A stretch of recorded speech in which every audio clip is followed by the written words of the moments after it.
శ్రీ సాయినాథాయ నమః. శ్రీ సాయి సచ్చరిత్రము 50వ అధ్యాయము.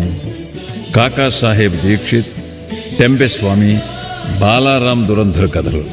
శ్రీ సాయి సచ్చరిత్ర మూలములోని 50వ అధ్యాయము 39వ అధ్యాయములో చేర్చుట జరిగినది. కారణము అందులోని ఇతివృత్తము కూడా ఇదియే కనుక సచ్చరిత్రలోని 51వ అధ్యాయము ఇచ్చట 50వ అధ్యాయముగా పరిగణించవలను. భక్తులకు ఆశ్రయమైన శ్రీ సాయికి జయమగుగాక. వారు మన సద్గురువులు. వారు మనకు గీతార్థమును బోధించెదరు, మనకు సర్వశక్తులను కలుగజేయుదురు. ఓ సాయి, మా యందు కనికరించుము, మమ్ము కటాక్షింపుము. చందన వృక్షములు మలయ పర్వతముపై పెరిగి వేడిని పోగొట్టును. మేఘములు వర్షమును కురిపించి చల్లదనము కలుగజేయుచున్నవి. వసంత ఋతువునందు పుష్పములు వికసించి అవి దేవుని పూజ చేయుటకు వీలు కలుగు చేయుచున్నవి. అట్లనే సాయిబాబా కథలు మనకు ఊరటను సుఖశాంతులను కలుగుజేయుచున్నవి. సాయి కథలు చెప్పువారును వినువారును ధన్యులు, పావనులు. చెప్పువారి నోరును వినువారి చెవులను పవిత్రములు. కాకాసాహెబ్ దీక్షిత్ మధ్య పరగణాలలోని ఖాండ్వా గ్రామమందు వడనగర నాగర బ్రాహ్మణ కుటుంబములో హరిసీతారాం ఉరఫ్ కాకాసాహెబ్ దీక్షిత్ జన్మించాను. ప్రాథమిక విద్యను ఖాండ్వా, హింగన్ ఘాటులలో పూర్తి చేశాను. నాగపూర్లో మెట్రిక్ వరకు చదివాను. బొంబాయిలోని విల్సన్, ఎల్ఫిన్స్టన్ కాలేజీలలో చదివి 1883లో పట్టభద్రుడయ్యాను. న్యాయవాది పరీక్షలో కూడా ఉత్తీర్ణుడై లిటిల్ అండ్ కంపెనీలో కొలువునకు చేరెను. తుదకు తన సొంత న్యాయవాదుల కంపెనీ పెట్టుకొనెను. 1909కి ముందు సాయిబాబా పేరు కాకాసాహెబ్ దీక్షిత్కు తెలియదు. అటు పిమ్మట వారు బాబాకు గొప్ప భక్తులైరి. ఒకానొకప్పుడు లోనావాలాలో ఉన్నప్పుడు తన పాత స్నేహితుడకు నానాసాహెబ్ చాందోర్కర్ను చూచెను. ఇద్దరునూ కలిసి ఏవో విషయములు మాట్లాడుకునిరి. కాకాసాహెబ్ తాను లండనులో రైలుబండి ఎక్కుచుండగా కాలు జారిపడిన అపాయమును గూర్చి వర్ణించెను. 100 కొలది ఔషధములు దానిని నయము చేయలేకపోయాను. కాలు నొప్పియు కుంటితనమును పోవలనన్నచో అతడు సద్గురువగు సాయి వద్దకు పోవలనని నానాసాహెబు సలహా ఇచ్చెను. సాయిబాబా విషయమై పూర్తి వృత్తాంతమును విశదపరిచెను. సాయిబాబా, నా భక్తుని సప్త సముద్రముల మీద నుంచి కూడా పిచ్చుక కాలికి దారము కట్టి ఈడ్చున్నట్లు లాగుకుని వచ్చేదను అను వాగ్దానమును, ఒకవేళ వాడు తనవాడు కానిచో వాడు తనచే ఆకర్షింపబడడు అనియు వాడు తన దర్శనమే చేయలేడనియు బాబా చెప్పిన సంగతి తెలియజేశాను. ఇదంతయు విని కాకాసాహెబ్ సంతసించి సాయిబాబా వద్దకు పోయి వారిని దర్శించి కాలు యొక్క కుంటితనము కంటే నా మనస్సు యొక్క కుంటితనమును బాగుచేసి శాశ్వతమైన ఆనందమును కలుగు చేయమని వేడుకొనిదనని నానాసాహెబ్తో చెప్పాను. కొంతకాలము పిమ్మట కాకాసాహెబ్ అహ్మద్నగర్ వెళ్ళాను. బొంబాయి లెజిస్లేటివ్ కౌన్సిల్లో ఓట్లకే సర్దార్ కాకాసాహెబ్ మిరీకర్ ఇంట్లో దిగాను. కాకాసాహెబ్ మిరీకర్ కొడుకు బాలాసాహెబ్ మిరీకర్. వీరు కోపర్గాంకు మామల్తదారు. వీరు కూడా గుర్రపు ప్రదర్శన సందర్భంలో అహ్మద్నగర్ వచ్చి ఉండిరి. ఎలక్షన్లు పూర్తయిన పిమ్మట కాకాసాహెబ్ షిరిడీకి పోవ నిశ్చయించుకొనెను. మిరీకర్ తండ్రి కొడుకులు వీరిని ఎవరి వంట షిరిడీకి పంపవలనా అని ఆలోచించుచుండిరి. షిరిడీలో సాయిబాబా వీరిని ఆహ్వానించుటకు సిద్ధపడుచుండెను. అహ్మద్నగర్లోనున్న శ్యామా మామగారు తన భార్య ఆరోగ్యము బాగా లేదనియు శ్యామాను తన భార్యతో కూడా రావలసినదనియు టెలిగ్రామ్ ఇచ్చిరి. బాబా ఆజ్ఞను పొంది శ్యామ అహ్మద్నగరు చేరి తన అత్తగారికి కొంచెము నయముగా నున్నదని తెలుసుకొనెను. మార్గములో గుర్రపు ప్రదర్శనమునకు పోవుచున్న నానాసాహెబ్ పాన్సే, అప్పాసాహెబ్ గద్రే శ్యామాను కలిసి మిరీకర్ ఇంటికి పోయి కాకాసాహెబ్ దీక్షితుని కలిసి వారిని షిరిడీకి తీసుకుని వెళ్లమనిరి. కాకాసాహెబ్ దీక్షితుకు మిరీకరులకు శ్యామ అహ్మద్నగర్ వచ్చిన విషయము తెలియజేసిరి. సాయంకాలం శ్యామ మిరీకరుల వద్దకు పోయెను. వారు శ్యామకు కాకాసాహెబ్ దీక్షితుతో పరిచయం కలుగజేసిరి. శ్యామ కాకాసాహెబ్ దీక్షితుతో కోపర్గాముకు ఆనాటి రాత్రి 10 గంటల రైల్లో పోవాలనని నిశ్చయించిరి. ఇది నిశ్చయించిన వెంటనే ఒక వింత జరిగాను.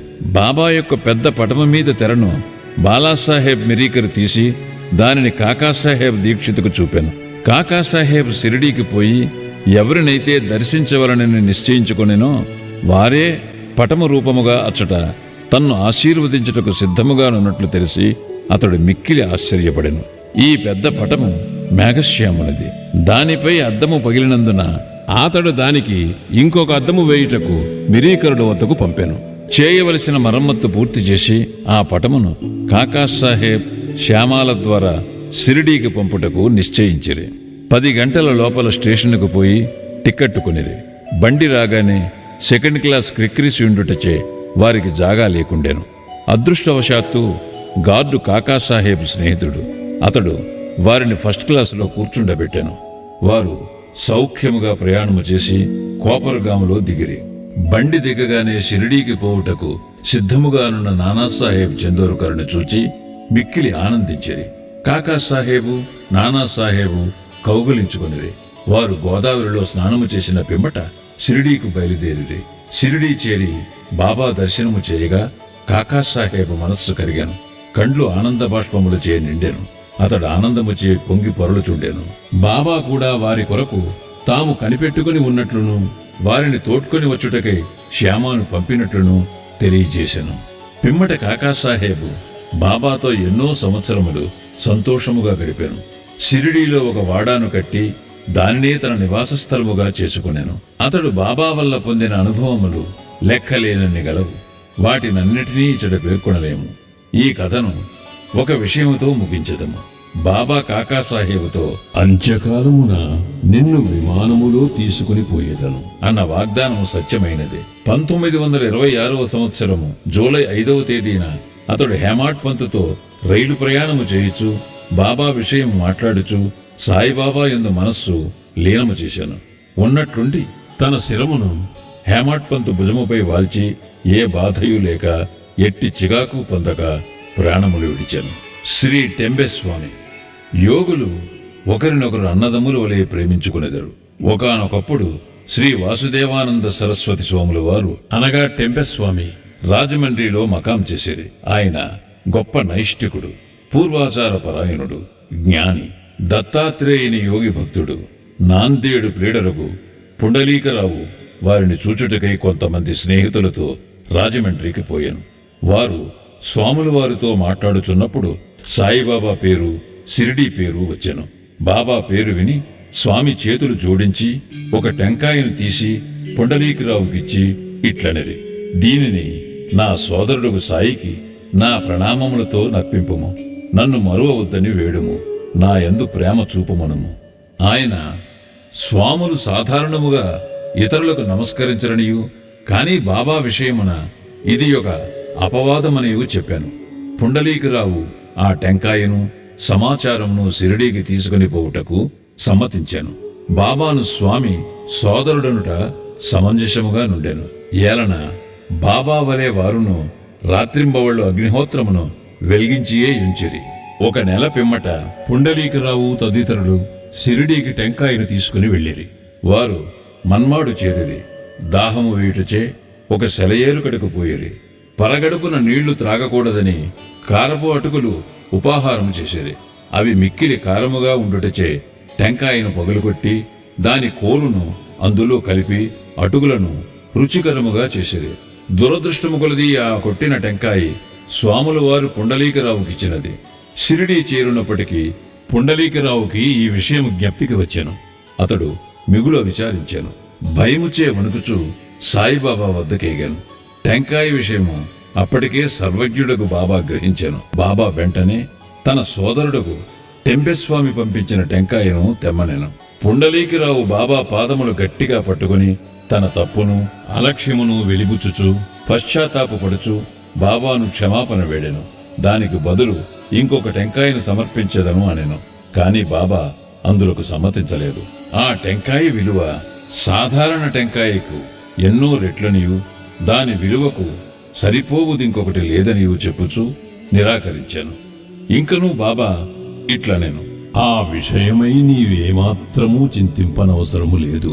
అది నా సంకల్పము ప్రకారము నీకివ్వబడెను. తుదకు దారిలో పగుల కొట్టబడెను. దానికి నీవే కర్తవని అనుకొననేలా? మంచి కాని చెడ్డ కాని చేయుటకు నీవు కర్తవని అనుకొనరాదు. గర్వాహంకారరహితుడు వెయ్యుండు. అప్పుడే నీ పరచింతన అభివృద్ధి పొందును. ఎంత చక్కని వేదాంత విషయమును బాబా బోధించెనో చూడుడు. బాలారాం దురంధర్ బొంబాయికి దగ్గరున్న శాంతాక్రజులో పఠారే ప్రభుజాతికి చెందిన బాలారాం దురంధర్ అనువారు ఉండిరి. వారు బొంబాయి హైకోర్టులో న్యాయవాది. కొన్నాళ్లు బొంబాయి న్యాయశాస్త్ర కళాశాలకు ప్రిన్సిపాల్గా నుండెను. దురంధర్ కుటుంబంలోని వారందరూ భక్తులు, పవిత్రులు, భగవచ్చింతన కలవారు. బాలారాం తన జాతికి సేవ చేశాను. ఆ విషయమై ఒక గ్రంథము రాశాను. అటు పిమ్మట తన దృష్టిని మతము, ఆధ్యాత్మిక విషయముల వైపు మరలించాను. గీతను, జ్ఞానేశ్వరిని, వేదాంత గ్రంథములను, బ్రహ్మ విద్య మొదలగు వానిని చదివాను. అతడు పండరీపుర విఠోబా భక్తుడు. అతనికి 1912లో సాయిబాబాతో పరిచయము కలిగాను. 6 నెలలకు పూర్వము తన సోదరులకు బాబుల్జీయును, వామనరావును షిరిడీకి పోయి బాబా దర్శనము చేసిరి. ఇంటికి వచ్చి వారి అనుభవములను బాలారామునకు, ఇతరులకు చెప్పిరి. అందరూ బాబాను చూడ నిశ్చయించిరి. వారు షిరిడీకి రాకమునిపే బాబా ఇట్లు చెప్పాను: ఈ రోజున నా దర్బారు జనులు వచ్చుచున్నారు. దురంధర సోదరులు తమ రాకను బాబాకు తెలియజేయనప్పటికీ బాబా పలికిన పలుకులు ఇతరుల వలన విని విస్మయముందిరి. తక్కిన వారందరూ బాబాకు సాష్టాంగ నమస్కారము చేసి వారితో మాట్లాడుచూ కూర్చునియుండిరి. బాబా వారితో ఇట్లనెను: వీరే నా దర్బారు జనులు. ఇంతకు ముందు వీరి రాకయే మీకు చెప్పియుంటిని. బాబా దురంధర సోదరులతో ఇట్లనెను: గత 60 తరముల నుండి మనముండురలము పరిచయము గలవారము. సోదరులందరూ వినయ విధేయతలు గలవారు. వారు చేతులు జోడించుకుని నిలిచి బాబా పాదముల వైపు దృష్టిని నిగిడించిరి. సాత్విక భావములు అనగా కండ్ల నీరు కారుట, రోమాంచము, వెక్కుట, గొంతుగా ఆర్చుకొని పోవుట మొదలగునవి వారి మనస్సులను కరిగించెను. వారందరూ ఆనందించిరి. భోజనానంతరము కొంత విశ్రమించి తిరిగి మసీదుకు వచ్చిరి. బాలారాం బాబాకు దగ్గరగా కూర్చొని బాబా పాదములు ఒత్తుచుండెను. బాబా చిరుము త్రాగుచూ దానిని బాలారామునికిచ్చి పీల్చుమనెను. బాలారాం చిరుము పీల్చుటకు అలవాటు పడి ఉండలేదు. అయినప్పటికీ దానిని అందుకొని కష్టముతో పీల్చాను. దానిని తిరిగి నమస్కారములతో బాబాకు అందజేశాను. ఇదియే బాలారామునకు శుభ సమయము. అతడు 6 సంవత్సరముల నుండి ఉబ్బసము వ్యాధితో బాధపడుచుండెను. ఈ పొగ అతని వ్యాధిని పూర్తిగా నయము చేశాను. అది అతనిని తిరిగి బాధ పెట్టలేదు. 6 సంవత్సరముల పిమ్మట ఒకనాడు ఉబ్బసము మరల వచ్చెను. అదే రోజు అదే సమయమందు బాబా మహాసమాధి చెందెను. వారు షిరిడీకి వచ్చినది గురువారం. ఆ రాత్రి బాబా చావడి ఉత్సవము చూచు భాగ్యము దురంధర సోదరులకు కలిగెను. చావడిలో హారతి సమయమందు బాలారాము బాబా ముఖమునందు పాండురంగని తేజస్సును, ఆ మరుసటి ఉదయము కాకడ హారతి సమయమందు అదే కాంతిని, పాండురంగ విఠలుని ప్రకాశమును బాబా ముఖమునందు కనెను. బాలారాం దురంధర్ మరాఠీ భాషలో తుకారాం జీవితమును వ్రాసెను. అది ప్రకటింపబడకమునిపే అతడు చనిపోయాను. 1928లో అతని సోదరులు దానిని ప్రచురించిరి. అందు బాలారాం జీవితము ప్రప్రథమమును వ్రాయబడెను. అందు వారు షిరిడీకి వచ్చిన విషయము చెప్పబడి ఉన్నది. శ్రీ సాయినాథాయ నమః. 50వ అధ్యాయము సంపూర్ణము. సద్గురు శ్రీ సాయినాథార్పణమస్తు. శుభం భవతు.